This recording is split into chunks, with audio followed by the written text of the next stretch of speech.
nós vamos falar sobre o inferno da intolerância. Talvez quem tenha lido esse trecho de Marcos capítulo 9, versículos 38 a 50, não tenha se dado conta, né, desse tema ou desse aspecto da fala de Jesus Cristo nesse trecho da palavra, nessa passagem. Mas é muito interessante quando nós lemos o Evangelho e relemos, principalmente, como que a gente descobre determinadas coisas e como que a gente vê que a nossa leitura no passado era uma leitura falha, era uma leitura incompleta, era uma leitura parcial. Porque quando nós lemos essa fala de Jesus, o que mais nos chama a atenção é a sua exigência radical, e que ele aponta os erros da mão, do pé, do olho, e chega a recomendar a quem tiver problemas com a sua mão, com o seu pé, com o seu olho, se ele o leva a tropeçar, se ele o leva a errar, se ele o leva a ter uma atitude, um comportamento inadequado, então que ele se livre, que ele ampute, que ele arranque esses órgãos assim tão fundamentais para a vida de uma pessoa. E a nossa tendência na leitura desse texto é uma tendência bastante moralista. Quem frequentou a escola dominical há algumas décadas atrás vai lembrar daquela musiquinha, né? Cuidado mãozinho que pega, né? Cuidado pezinho onde pisa, cuidado olhinho que vê, porque o Salvador do céu está olhando para você, né?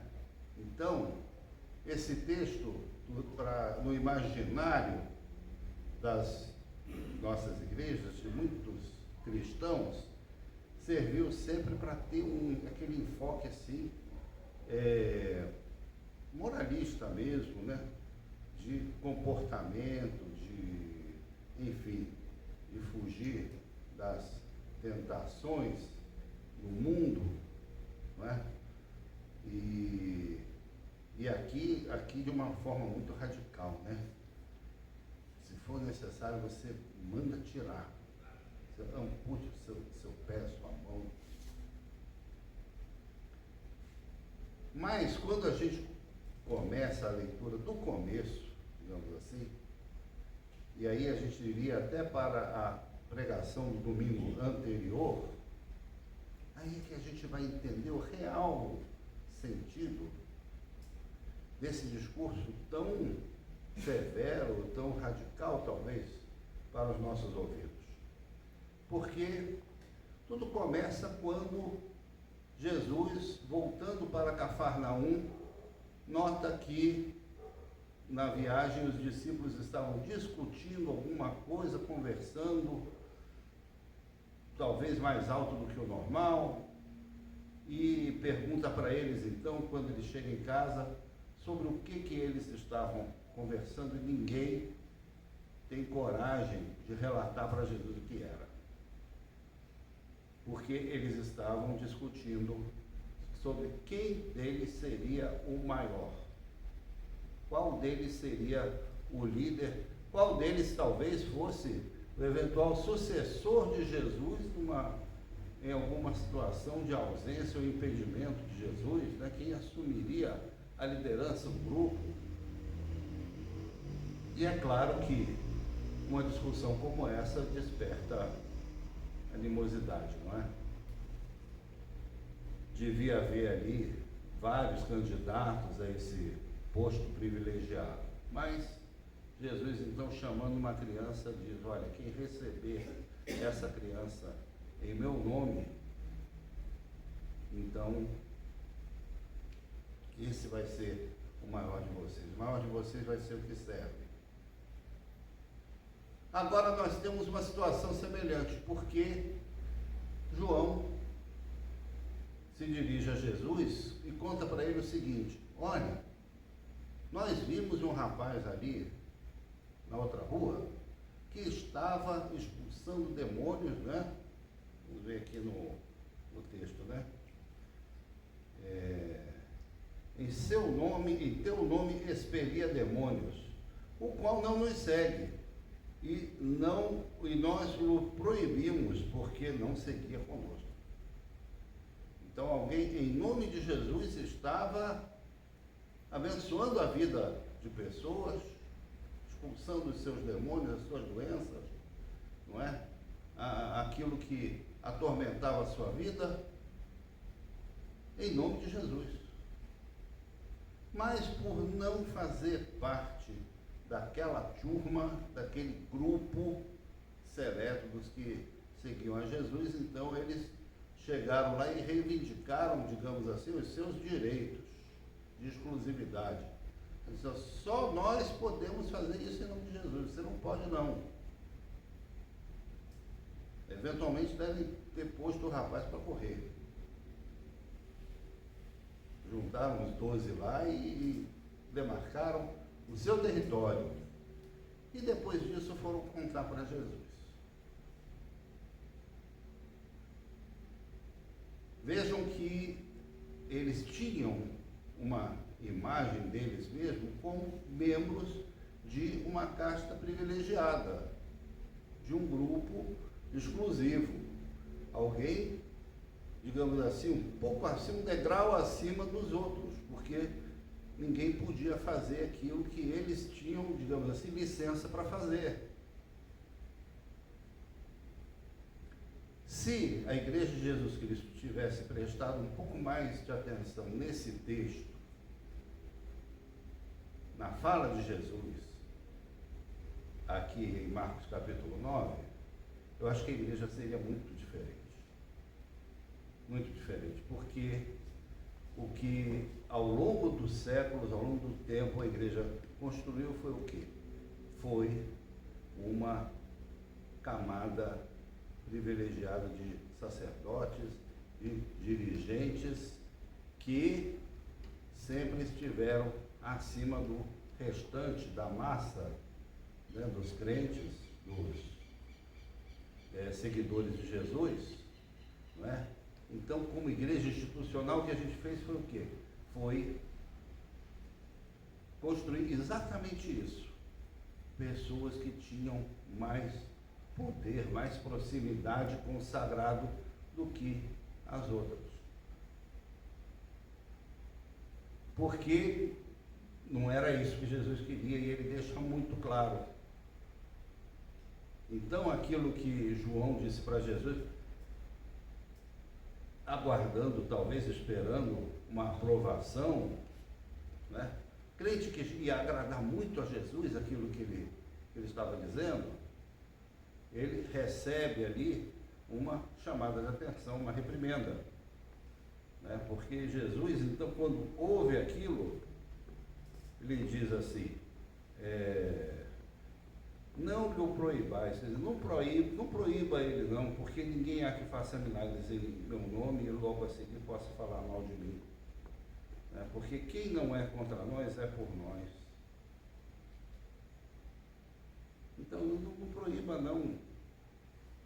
Ele está conosco também, ele está do nosso lado. Um texto paralelo a essa leitura de Marcos 9 é o de Números capítulo 11.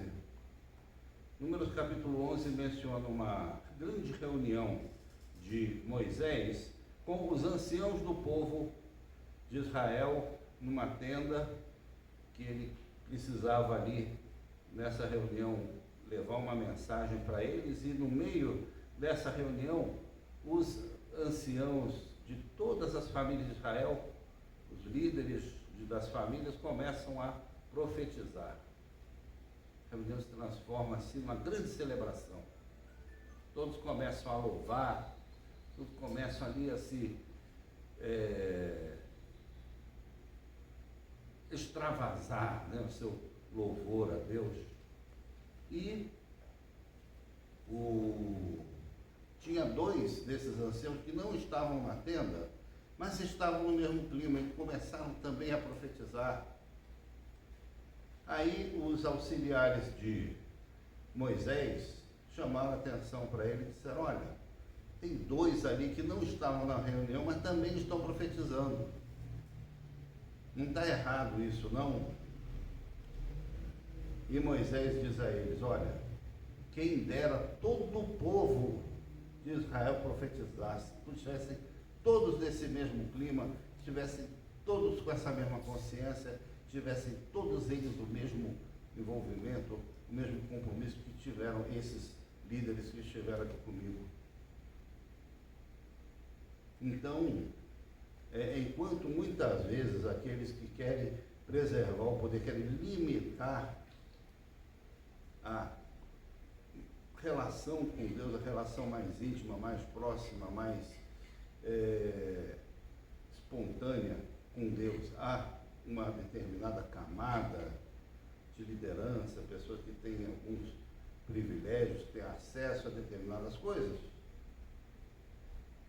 Moisés no passado e Jesus aqui no Evangelho querem que isso se espalhe, querem que isso seja socializado, querem que isso seja cada vez mais difundido no povo de Deus. E por isso ele reprova a atitude dos discípulos. E ele diz também o seguinte: aquele que vos der de beber um copo d'água em meu nome, porque sois de Cristo, em verdade eu vos digo que de modo nenhum perderá o seu galardão, a sua recompensa. Então, mesmo quem fizesse algum gesto simples, um gesto de hospitalidade, né, de dar um copo d'água, e nós aqui nessa Brasília de 2024 a gente sabe da importância de um copo d'água, né? Como eles que viviam no deserto também sabiam. Então ele inclui essa pessoa como aqueles que têm direito a receber uma bênção de Deus, um prêmio da parte de Deus, pela sua atitude de cooperação, não é? Essa é a primeira parte da fala de Jesus. Mas ele continua.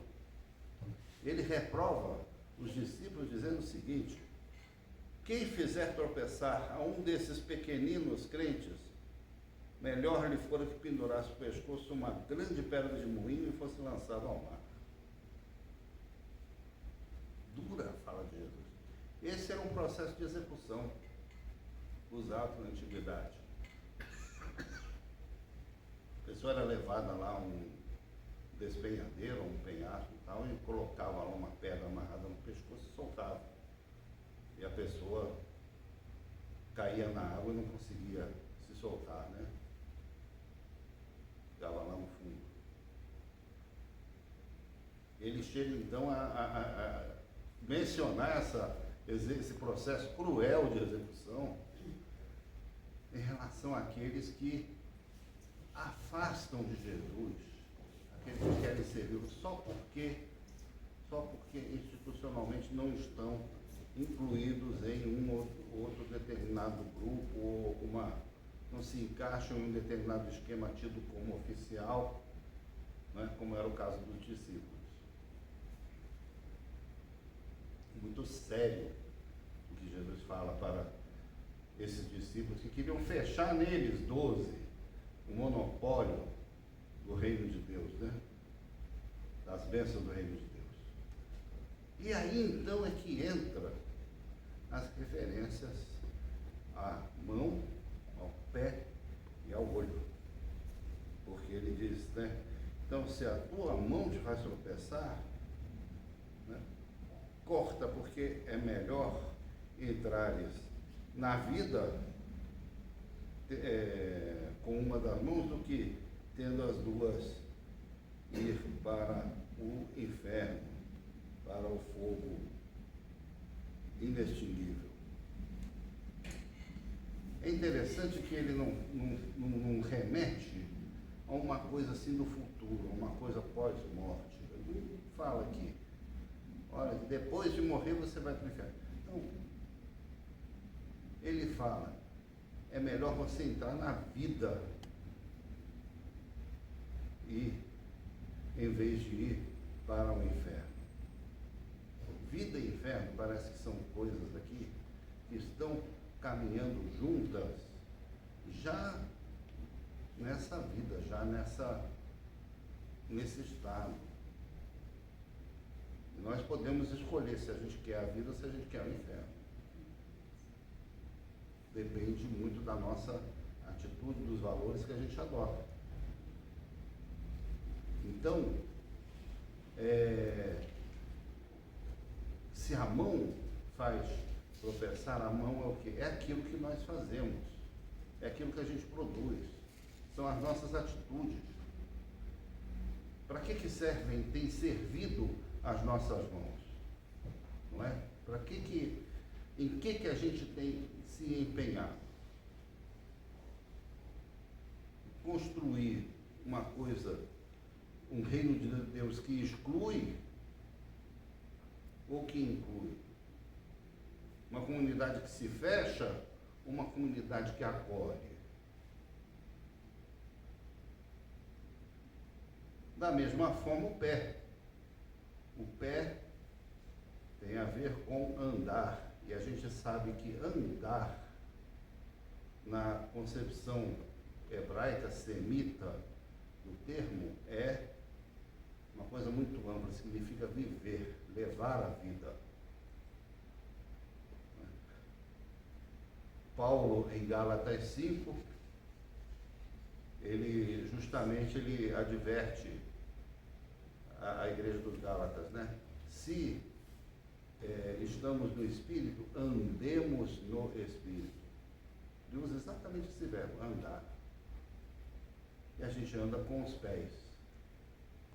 Qual tem sido o nosso andar? Que caminho a gente tem trilhado, que caminho a gente tem produzido?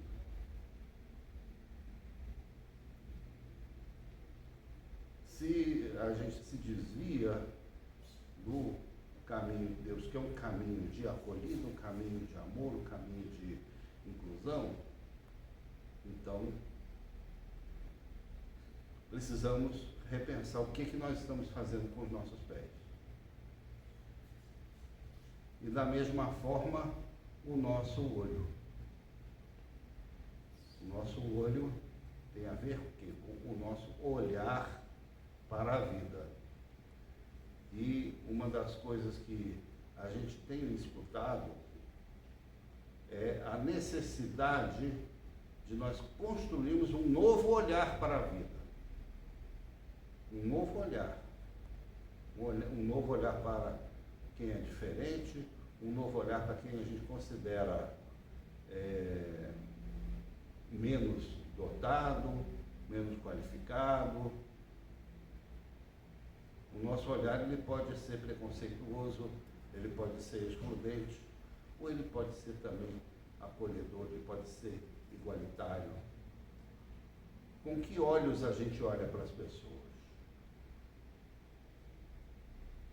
Então é nessa hora que Jesus fala, olha, se o seu olhar é desse jeito, então é melhor você ter um olho só olhando certo do que dois olhando errado. É esse o sentido mais profundo que tem, então, essa recomendação assim, radical, né? Que assusta um pouco a gente quando lê, que Jesus está falando aqui, está falando para os discípulos. Isso é muito importante, né? As coisas mais severas, mais sérias, mais profundas que Jesus fala, ele não fala para os ímpios, ele não fala para quem não quer saber de reino de Deus, quem não quer saber de Jesus, ele não se dirige, não se preocupa tanto com essas pessoas. Ele fala para nós que somos religiosos, para nós que temos a pretensão de sermos seguidores de Jesus, de estarmos dentro do reino de Deus, não é? De sermos, como se diz em algumas igrejas, né? Lavados e enxaguados no sangue de Jesus, não é? É para nós que ele traz essas recomendações. Então, o inferno é o lugar de quem? É o lugar do intolerante. O inferno é o lugar daquele que passa a sua vida querendo apontar defeitos, falhas, manchas, enfim, coisas que eventualmente excluem as pessoas da bênção de Deus. Esse é o lugar do inferno. Esse é o caminho do inferno. E nesse caminho estão pessoas com mãos, pés e olhos bastante desenvolvidos, com bastante capacidade para enxergar essas coisas, para visualizar isso nas pessoas. Mas esse olhar, esse toque, esse caminhar não são os próprios do reino de Deus, porque é isso que Jesus fala. Não é? Finalmente, Jesus lembra aqui o Sermão da Montanha, e ele diz: porque cada um será salgado com fogo. Então, ele lembra aqui, naquela recomendação do Sermão da Montanha, vós sois o sal da terra, né? Ele nos chama para sermos sal, nos chama para, com uma presença pequena, discreta. O sal é invisível. Você olha para um prato de arroz e feijão, você não tem como saber se ele está salgado ou não, se você não provar. Né? Quantas vezes, né, a gente está na cozinha, a cozinheira está lá e tal, está lá refogando alguma coisa na panela e esquece se botou sal ou não, né? Já tem sal aqui, né? Tem que pegar a colher de pau lá, tal, tirar uma provinha e ver. Não tem visualmente como você enxergar. E muitas vezes, né, o cristão não aparece. O cristão não está ali ostentando a sua condição de cristão, mas a sua presença, a sua palavra, a sua atuação em um determinado meio muda a relação entre as pessoas, muda os valores, muda o clima do local onde ele está, seja um local de trabalho, seja uma sala de aula, seja uma grande instituição, seja uma casa legislativa, enfim. Não é? Como o sal. Sal não precisa, nem deve ser muita quantidade, né? Primeiro, para não estragar o sabor, e segundo, para não estragar a saúde, né? Nós que brasileiros somos os maiores consumidores de sal do mundo, né? Mas o fato é que Jesus nos recomenda ser sal. Bom é o sal, mas se o sal não tiver sabor, se tornar insípido, então como restaurar o sabor? Né? Tende sal em vós mesmos e paz uns com os outros. A paz também faz parte do sal. Ser sal não é entrar em conflito com o restante da comida, com os outros alimentos. Ser sal é estar junto e realçar o seu sabor, torná-los mais saborosos, mais palatáveis. Né?